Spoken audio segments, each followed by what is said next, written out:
అంత శాంతి భద్రతలు కరువైనప్పటికీ ప్రమాద పరిస్థితులు ఉన్నప్పటికీ ఈ జగన్ రెడ్డి ఈ ముష్కరుడు ఆంధ్రప్రదేశ్ను అన్ని రకాలుగా సర్వనాశనం, ముఖ్యంగా అమరావతిని, పోలవరాన్ని దీన్ని గాడిలో పెట్టడానికి రీస్టార్ట్ కార్యక్రమం ఆ రోజు 10 ఏళ్ల కిందట స్టార్ట్ 2015లో ఇదే అమరావతికి చాలా హేళనగా మాట్లాడినారు. ఏం చేశాడు అని దాన్ని దృష్టిలో పెట్టుకొని 15లో మరియు ఈరోజు 10 ఏళ్ల తర్వాత రీస్టార్ట్ 25, దాన్ని మరొక 3 నెలల్లో ఫైనల్ చేసే బాధ్యత కూడా మా మోడీ గారిదే. ఈ విషయాన్ని స్పష్టంగా చెప్పినాడు.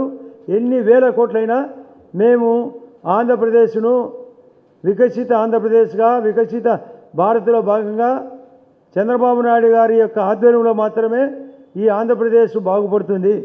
గతంలో ఆయన గుజరాత్ సీఎంగా ఉన్నప్పుడు